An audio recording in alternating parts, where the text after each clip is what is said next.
Salam dostlar. Biz bul jolu konspekt жазуунун пайдалары жөнүндө кеп кылалы. Негизи муну конспект жазуунун пайдаларын мен өзүмдүн жонторум менен сезип аткандыктан акыркы күндөрү бул жөнүндө видео чыгарайын деп чечтим. Ансыз деле мурда ойлонуп жүргөн болчумун.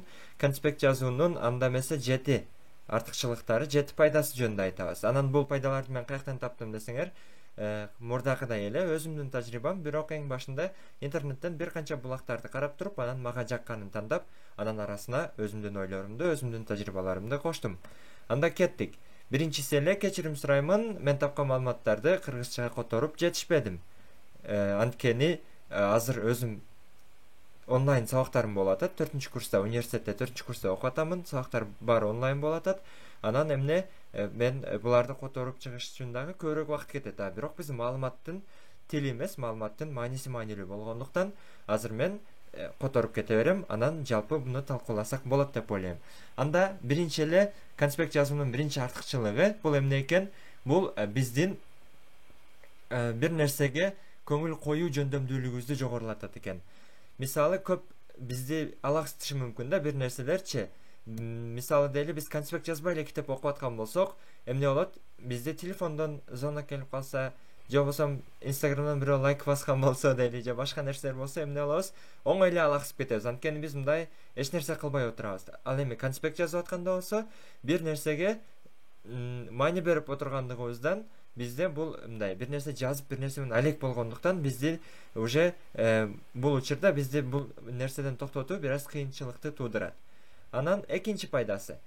Экинчи пайдасы болсо, бул биздин эске тутумубузду жакшыртат дейт. Эске тутумду жакшыртат дегенде, биз бир нерсени жазып атканда, бир нерсеге канчалык көп маани берсек, ошончо жакшыраак эстеп калабыз. Бир убакыт бизге эмоциялар аралашса, биздин өзүбүздүн канча майда детальдар аралашса, ошончо көп жакшы эстеп калабыз. Демек биз конспект жазып атканда, бир нерсени жазып атабыз, окуп атабыз, анан эмне болуп атат? Биз болсо бул жактан дагы жакшыраак эстеп калып атабыз да. Бул мисалы биз эмне мектепте көп айтат го, башыңды иштетесиң, көзүңдү иштетесиң, колуңду иштетесиң деп булчуңдарды. Демек баары иштеген учурда дагы көбүрөөк эске тутумга жардам берет. Дагы бир нерсе адамдын мээсинин компьютерлерден артыкчылык жагы бул эмне? Алар телефонубуз мисалы дейли, канчалык маалымат топтолгон сайын жаман иштеп баштайт. Кийинки маалыматтарды сакташ кыйын болуп баштайт. Ал эми адамдын мээси тескерисинче, канчалык маалымат үйрөнгөн сайын кийинки маалыматтарды үйрөнүүсү, салыштыруусу, аны сактап калуусу кандайдыр бир деңгээлде оңоюраак болот десек болот да. Бул эми жаңы маалымат сактоо деген эмне үчүн биз үчүн кыйын? Анткени биздин мээбизде эмне бар? Биздин мээбиз клеткалардан турат.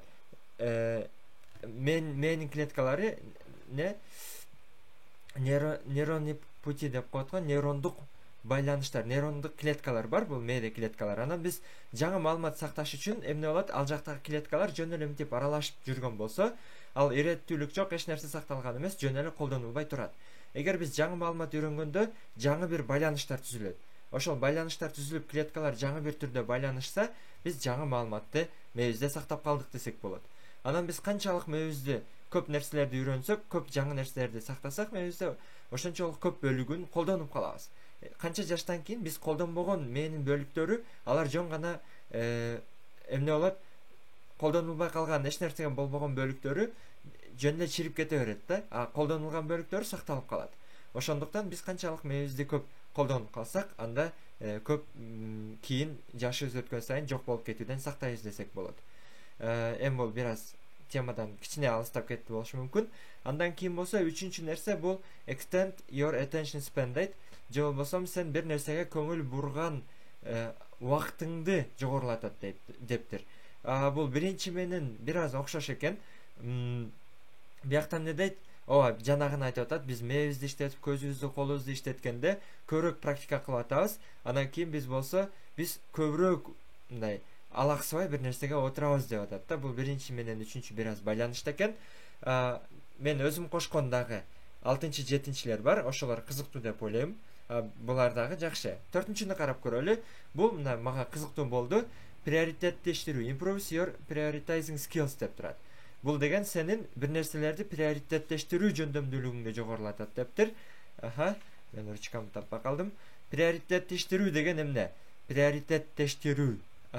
Бул болсо маанилүү нерселерди алдыңкы орунга коюп, экинчи маанилүүлүгүн экинчиге коюп, бир нерселердин канчалык маанилүүлүгүнө жараша иреттештирип жайгаштыра билүү.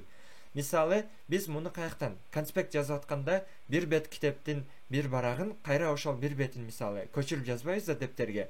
Анын кайсы жери маанилүү экенин түшүнүп, анан ошону жазабыз. Демек биз приоритеттерди аныктайбыз, маанилүү бөлүктөрдү аныктайбыз. Анын үстүнө биз түшүнүк жазабыз. Анан биз формула жазабыз. Мисалы, формуланы жазып, анан маанилүү бир формула боло турган болсо, маанилүү бир сөз, сүйлөм боло турган, эреже боло турган болсо, эмне кылабыз? Аны кызыл жашыл менен чиймелеп, же дагы башка техникаларды колдонобуз. Ал болсо конспект жазуунун техникаларына дагы кирип кетиши мүмкүн. Эми акылдуу сөздөр менен сүйлөгөндө, негизи ушундай. Анан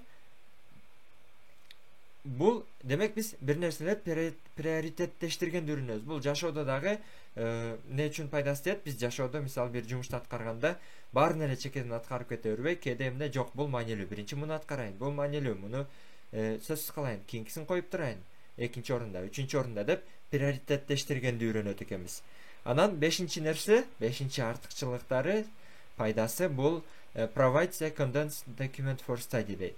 Же болбосо бизге окуу үчүн кыскартылган документ болуп берет. Башкача айтканда, өзгөчө экзамендерге даярданганда китепти жөн гана окуп койбостон эмне, китептен биз конспект алганда, китепти кайра карагандан көрө өзүбүздүн конспектти караган оңоюраак, түшүнүктүүрөөк болот. Анткени батыраак мындай таба алабыз керектүү маалыматтарды. Негизи конспект деген сөздүн маанисинин өзү бул латын тилинен келет экен. Мына биякта көрсөтүлүп турат. Конспектус деген сөздөн келет экен. Конспектус деген бул болсо чагылдыруу, очерк. Негизинен маалыматтарды эмне кылуу, кыскача жазуу. Бирөөнүн сөзү, дагы кандай башка маалыматтарды кыскартып жазуу конспектус деп аталат экен. Эми кеттик. Өзүмдүн койгон жерлерим, же болсо өзүмдүн оюмдан чыгарган кеңештерим дейинби? Бул татаал темаларды түшүнгөнү жардам берет экен конспекттер. Мисалы, мен муну кайра конспект жазуу аркылуу, мисалы, биз спортчулар машыккандай машыксак болот. Муну кечээ өзүм абдан мындай жакшы сездим десем болот. Башында айттым го силерге, жон терим менен сездим деп. Аны кайсы конспектимде калды экен? Эмне болду? 32 беттик бир слайд, презентацияны окудум. 32 барактык маалымат деп койсоңор болот да. Мына таптым. 32 баракты окудум. Башынан баштап түшүнө албадым да. Биринчи беттен баштап эле мен билбеген нерсе, жаңы маалымат. Аны түшүнүш үчүн YouTube'га, Google'га барып, ар нерселерди таап, түшүнүп, формулаларын түшүнүп кеттим. Ошентип түшүнүп атып 38-чи бетке чейин түшүнүп келдим, акыркы бетке чейин. Андан эң акыркы бетте эң кыйын татаал бир формуланы түшүндүрүптүр. Анан кийин аны түшүнүш үчүн эмне болду? Мен мындай карадым дагы, окуп чыктым. Бир серия окуп чыктым, түшүнө албадым. Экинчи серия окуп чыктым. Мындай идея бар, бирок эми түшүнсөң, кийинкиси дагы жаңы маалымат. Кийинки ар бир катар жаңы маалымат болгондо уже сен жаңы эле түшүнгөнүң унутуп калып, башың жүдөп кетип атты да, башымчы. Анан мен эмне кылдым? Токто, азыр мен конспекттин күчүн текшерип көрөм дедим. Анткени мен эмне кылып аткам? Мындай эле бир баракка эле конспект жазып аткам. Бул жакшы кылып, түшүнүктүү кылып жазып кетип аткаммын да. Анан чернебекке дагы кээде татаал немелерди мен бир канча жолу кайра жазам да, ошону бир текшерип көрөйүн дедим дагы. Мен түшүнбөгөн формуланы, анын аныктамасыны, далилдөөлөрүнү эмне кылдым? Биринчи жолу көчүрүп жазып чыктым. Көчүрүп жазып чыккандан кийин анан мындай карап туруп, көчүрүп жазып атканда оюм топтолду, концентрациям эки жакка алаксыбай толук киресиң да, колуң менен жазып, мынтип ойлонуп, анан кээ бир детальдарын түшүндүм. Анан деп түшүнүп чыктым. Анан экинчи жолу дагы кайра бияк компьютерден окуп атам да, тиктеп кайра жазып чыктым. Экинчи жолу жазып чыкканда уже дагы майда чүйдө детальдарын түшүндүм. Андан кийин мына үчүнчү жолу жазыптым биякта. Үчүнчү жолу жаздым. Үчүнчү жолу жазганда уже ар бир кайсыл жерден келип чыкты, кайсыл жеринен толук түшүнүп, эсимде дагы калып калды да. Андан кийин төртүнчүсүндө эмне кылдым? Мына мынчадан эле жазылат. Төртүнчүсүндө уже түшүндүрмөнү, китепти, доскасыны карабай туруп өзүм жаздым.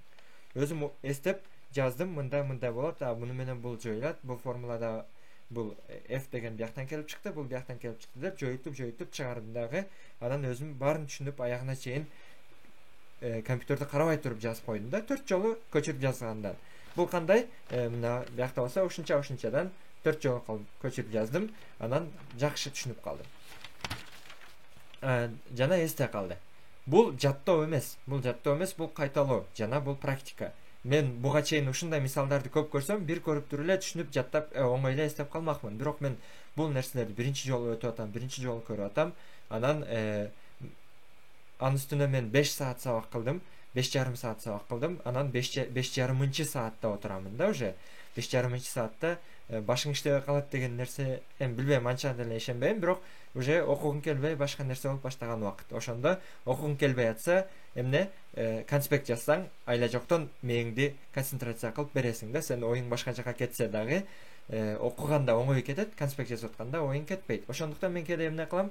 Кыйын теманы үйрөнүп атканда, окугум келбей атса, өзүмдү кантип кыйнап окутам, конспект жазам. Чирнеке жазам да, хотя бы чирнекемтип жазып отурам. Көп конспект жаза бербейм негизи, бирок кыйын сабактарды конспект жазам. Чирнеке жазам. Ошондо айла жок мээмди өзүмдү кыйнап окуткан болосуң. Анан 7-чиге келели, бул дагы да көбүрөөк окууга мотивация берет дептир. Конспект жазуу бизге кантип мотивация берет? Биз бир ишти аяктаганда анын жыйынтыгын көрсөк сүйүнөбүз. Кантип сүйүнөбүз? Мындай жөн эле бүтсөк, сүйүнүп, мен ушуну аяктадым деп жүрөбүз. Бирок аны көзүбүз менен көрө алсак, бир нерсе жасадыкча, үйдү тазаладыкча, коргондо бир жумушубузду кылдык, эгин эктикче бир нерсе кылдык деп койгула, бир жумуш кылдык. Көзүбүз менен көрүп атсак, түшүнөбүз да. Деп мындай сүйүнөт, көз кубанат деп коет го. Ошол сыяктуу эле, мисалы мен кечээки 2 күндөгү, кечтен берки жазган конспекттерим, биякта 1 барак, 2 барак, жок, бул кирбейт, 1-2 барак, 3 барак, бияктан 4, 5, 6, 7 барак экен. Ошол 6-7 баракты жазыпмын да. Анан мындай карасаң турат, 6-7 барак турат. Анан эмне кыласың? Деп мындай көрүп сүйүнөсүң, бир нерсеге ийгиликке жетишип атканыңды, мындай бир нерсени бүтүрүп атканыңды сезесиң. Бул болсо сага мотивация берет. Негизи ушундай бир неме бар го, техника бар го окууда. Не деп коет эле? Сесть слона дейб эле, eating elephant болуп калат, не болуп калат? Пилди жеш деген сыяктуу да. Бир чоң пил турса, аны кантип жейсиң? Аны майда-майда бөлүктөргө бөлүп туруп, анан чоң пилди бүтүрөм десең, бүтүрө албайсың да. Бир жумушту бүтүргөндө, бир нерсе даярданганда, окуганда эмне кылыш керек? Аны майда-майда кадамдарга бөлүп, анан ар бир кадамды бүтүргөндө, ошону бүтүргөнүң үчүн өзүңө сыйлык берип, билбейм, өзүңдү сыйлап, бияктан бир конфет алып туруп жеп коесуң, молодецсиң дептичи. Же болбосо дагы башка нерсе кылып, ошентип өзүңдү сыйласаң, өзүң reward деп коет англисче, өзүң белек берип, өзүңдү ыраазы кылсаң, дагы кийинки нерсени окуганың мотивация болот. Ошол сыяктуу биздин конспекттерибизди көрсөк, өзүбүзгө өзүбүз мотивация алабыз да. Мен окуп атам, мен күчтүү болуп кеттим дачы, мен жакшы аракет кылып атам деп сезебиз дегендей. Ошол бул негизги жетөөсү болду. Дагы бир сыйра карап коелу. Биринчиси которуп чыгыш. Көбүрөөк биздин көңүл буруу жөндөмдүүлүгүбүздү жогорулатат. Экинчиси конспект жазуунун пайдалары биздин эске тутуумубузду жакшыртат. Үчүнчүсү биз узунураак убакытка көңүл алаксыбай отурганды үйрөнөбүз. Төртүнчүсү биз приоритеттештиргендерди үйрөнөбүз. Бешинчиси болсо бизге кыскача документ болуп калат. Алтынчысы болсо бизге татаал темаларды түшүнгөнү жардам берет. Биякта спортчулар машыккандай дегенде, спортчулар эмне кылат? Бир кыйын техниканы же ар бир техниканы кайра аткарып жүрүп мастерствого жетет да, анын чеберчилигине жетет. Ошол сыяктуу биз дагы бир нерсени кайра жазып иштеп жүрүп, анын чеберчилигине жетебиз. Practice makes perfect деп коет. Практика менен биз кайталоо менен эмнеге жетебиз? Эң идеалдуу абалга жетебиз деген мааниде. Анан көбүрөөк окууга мотивация болот. Биз кагаздарыбызды көрүп туруп, бир жыйынтыкка жетип атканыбызды сезе билебиз. Ушуну менен аяктадык. Достор, анан биздин Telegram, YouTube, Instagram баракчаларыбыз бар. Анан биздин эң негизги Bilimot KG сайтыбыз бар, билесиңер.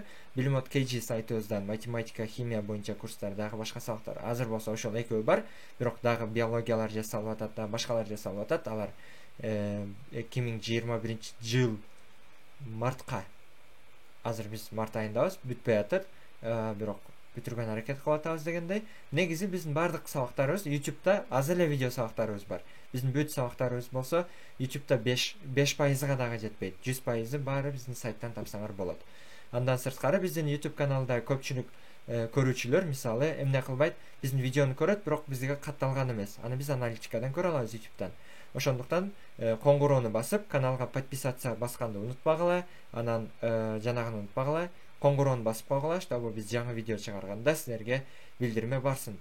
Анан силер бул биздин Telegram канал дагы бар. Telegram каналыбызда YouTube'дагы маалыматтар, андан сырткары албетте ал жакта ар кандай бир ойлорумду дагы башка нерселерибизди дагы жазып турабыз. Кээде пайдалуу маалыматтар менен бөлүшүп турабыз. Биздин Telegram канал t.me билимод.